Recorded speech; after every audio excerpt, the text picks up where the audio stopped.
Hello, everybody. Thank you so much for tuning in. My name is Matthew Hadawani, and I am so excited to be joined by the Deputy Editor of 3DownNation and CHCH News, Justin Dunk. Justin, how you doing today, man? I'm doing well, buddy. I'll help you out with the name if you need it. Just call me Slam. It's easier that way. I'm a little starstruck. That's what the stutter was for. Yeah, let's get started here. So you graduated from Guelph University with a degree in political science and government. Obviously, completely different end of the spectrum of what you're doing today. So was there like a specific time or a point over your educational career where you realized that sports was the career path for you? Really, as I got on in my football career at the University of Guelph, and to be quite honest, that's the only reason I have a degree is because I wanted to go play football. I'll just be flat out honest about that.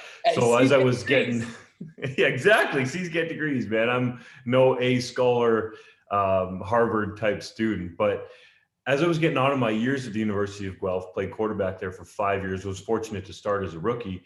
I got into fourth and fifth year and I realized I'm not just going to be able to play football for the rest of my entire life. When you're in first year, I'm sure you know this feeling, it feels like the end of university is so far away. But in those later years, I started asking questions. And in particular, I've told this story a few times, CTV sports reporter from Kitchener, Darren Stevenson, always came to cover our practices, was there for our Yates Cup run in 2007. So I developed a good relationship with him because naturally being the quarterback, whether you're actually a good quarterback or a bad one, you're going to do most of the talking in terms of media. So I talked to Darren Stevenson, went and shadowed with him for a few weeks in the summer, and then just continued to pick his brain in my fifth year. And when I got done actually playing football and I realized that, the odds of me making it in the CFL were going to be pretty slim, I should say. There were some teams looking at me as a receiver because I was a dual threat quarterback at the time, but I thought I need to have a backup plan here. I grew up on a family farm, really enjoyed that. And that was something I always could have gone back to, but I like the sports thing a little bit more. So my first actual job was for the Ontarion, the student newspaper at the University of Guelph, which is independent. So I actually got paid and I felt like it was hitting the lottery because a lot of people, and you would know this too, have to actually pay to go to school. So like College of Sports Media in Toronto, Ryerson obviously is one of the big ones around here as well that people go to for media, but I got to learn on the job and got paid for it. So that was a critical step for me. Obviously, as a quarterback, you see the field kind of differently than a running back or a wide receiver. But having experience at that position, has it kind of given you, like inside baseball, like more of an edge when it comes to actually covering the CFL? It's helped a little bit, but to be quite honest, Matt, what I've realized over my time covering the league is that you have to make your content digestible for the average or even the fair weather fan or even the new fan. So you really can't go too much, and I think that's what you're getting at, quote, inside baseball and start talking X's and O's, because the people that actually understand that is a really small group compared to the people that are football fans. So it's certainly helped me in a number of ways. Obviously, talking to scouts and coaches, I can understand the game that way, but you really have to put it in layman's terms so people can understand it. Following your educational career at Guelph, you landed an opportunity with the Hamilton Tiger Cats, doing game recaps, editing articles, and on-camera stuff as well there too. What was kind of your biggest takeaway from that moment, and what was maybe something that you learned then that you still implemented it to today? Oh, well, I learned at the Ontarian pretty quickly that you had to start making connections and treat people well and be true to your word and always be hardworking. So when I was at the Ontarian, Darren Stevenson, who I mentioned before, knew Jamie Stein, who was running CFL.ca at the time. And I was so into the CFL and especially the draft because I felt like the Canadians weren't getting the coverage they deserved. It's better today, but I still feel like we have a long ways to go. So I actually covered the CFL Combine that year. I can't remember what it was, 2010 or 2011. And that led to me meeting Bert Fabish, who at the time was in media relations with the Ticats. And that's how I landed that internship and that gig that I think was very pivotal because, as you mentioned, you just get reps. I was able to write, I was able to go on camera and sort of make those mistakes without a lot of people seeing it. Obviously do a lot of retakes, get some edits from Fabish before the content would go up. And to be quite honest, just reps. I look back at some of the video that I have from there at ticats.ca and I laugh at myself and just think, what would me today or a media veteran say about those videos back then, because you come so far, but it's just like a lot of other things, man. You just got to get the reps in. Following the Ticats, you kind of went back to some more familiar territory with the Score, where you were covering the collegiate, athletics in Canada. How different is it covering a college student, university football player from a professional athlete? It's different in the sense that you have to realize you're covering an amateur sport. And I'm not saying that there's not high-end elite athletes, but the view of it, I really believe, needs to be more positive. Unless we're talking about, even at the high ends of the NCAA level, there's some criticism there, but we're really talking about, and I was one of them back in my day at the University of Guelph, young kids. So I think you have to understand that and where they are in their growth process in terms of going from being a young adult to what I guess I would call a true adult or a grown up. And you're going through so much change during that time. So I think the one key for me that I always realized is a lot of the kids that you talk to, or I should say student athletes that you talk to, are really nervous because they maybe haven't been around the media a lot, and the news media, so to speak, I think, and even the sports media kind of tends to slant with a negative skew because that's ultimately what sells. That's what gets all the clicks these days, right? So I think you see a lot of shy student athletes just because they haven't had the reps. And to be quite honest, I was in these shoes too. You're maybe just not totally comfortable with yourself. Nowadays, do you feel like that's more of the same? Or, I mean, we see how players in, the NCAA, obviously with March Madness going on right now, these players, they're developing their own brands through the media. Do you think that's more of a, mutually beneficial relationship nowadays? It can be, and there's even a lot of players that are just developing their own brand and sticking to that more than, quote, like you said, using the media. So I think nowadays with social media obviously becoming more and more of a bigger thing and building your own brand, I've had multiple players tell me here recently that now I want to break my own news because it's part of my own brand, which I can totally understand. So I think the quote old school media or the media nowadays has to be more adaptable and do digging that way to make sure their content is entertaining but also factual. So I think there definitely has been a change there. Yeah, and to your point, we saw J.J. Watt, who was one of the biggest fishes in the free agency pool in the NFL. Break his own news. He said, source me, wearing an Arizona Cardinals T-shirt. Later in your career, you joined the CFL. You've been a columnist there. How different is it covering a league than just an individual team? It's much different because you can't just be razor focused in to one roster and the little tweaks that might happen week to week and who's playing well and who's getting new reps and who's a young up and comer. When you're covering an entire league, you're looking at it through that scope of an entire country, let's say. So what are the hot topics across the league? So in one way, it's really good in a sense, and this is what I like about it, because you're always looking at what are maybe on the tip of a lot of people's tongues. What's the hot topic across the league? What are people talking about? Whereas when you're covering a team, if you're really bad, probably not a lot of people talking about them, probably not a lot of interest. And there were some bad Ticats teams through the years, much different than where they are now, if you go back to like the mid 2000s. But when you're in the league and looking at it from that perspective, you're always talking about, the best teams or what might be going on otherwise in terms of coaching changes, general managers, new players coming to the league, tweaks to the collective bargaining agreement and everything that goes along with it. In 2013, you joined Sportsnet and were there for nearly 8 years. What do you really attribute your growth in that organization to? To be quite honest, how it started was Tim McAuliffe and Donovan Bennett. That's how I got in at the Score, because they had covered my games at the University of Guelph. And then Sportsnet actually bought the television part of the Score. So a lot of people know the Score now as a mobile app and the website, right? But they actually used to have a TV network and play our games. So that's where I got to know McAuliffe and Bennett. They helped get me in the Score. And then when Sportsnet purchased the TV side, they got the rights to believe it was still CIS football at the time, but U Sports football now. And McAuliffe was the #1 play-by-play man, and Donovan Bennett was obviously involved as well. So Tim actually helped me get my start in terms of covering it on national television and doing that from a sideline reporting role. So the growth there was just immense, to be quite honest. And I wasn't just doing that. A lot of people look at maybe what you just put on your resume or sort of the bullet points, so they don't even know.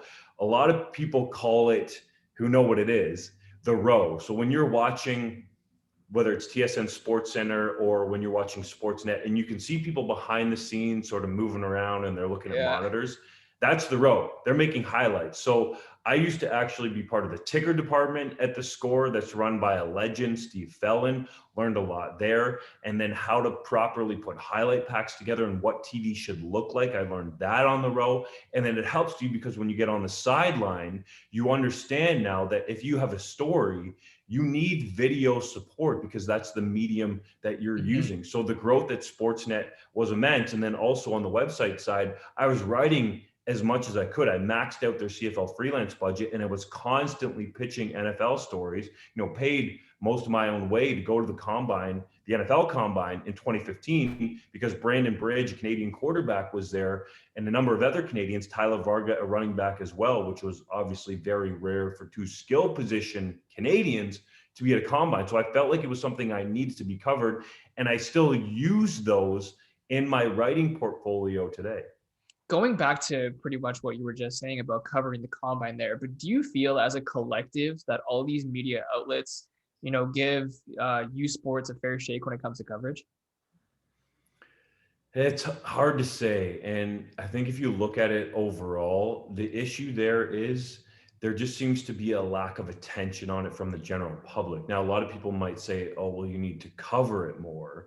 But I don't necessarily think that is the only way to go about it. I think the schools, and I've said this a number of times over the years, need to do a better job of marketing to their students and getting them in the stands and really growing that attachment to their university. So I think it's twofold. The schools need to do a much better job, like we see in the NCAA. The student section is always filled, especially at the big schools.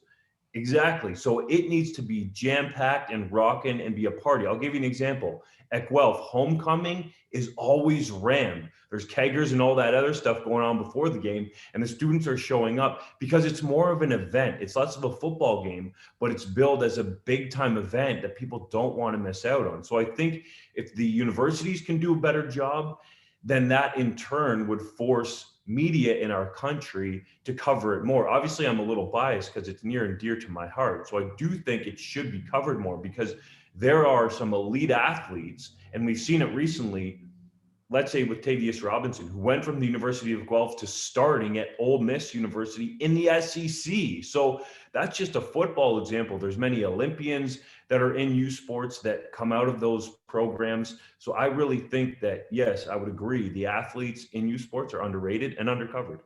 To your credit, though, you do give, an excellent amount of coverage to these athletes and to these schools. But pivoting to what you're doing now with 3DownNation, where did that kind of, where was that born? And what's your favorite part about it?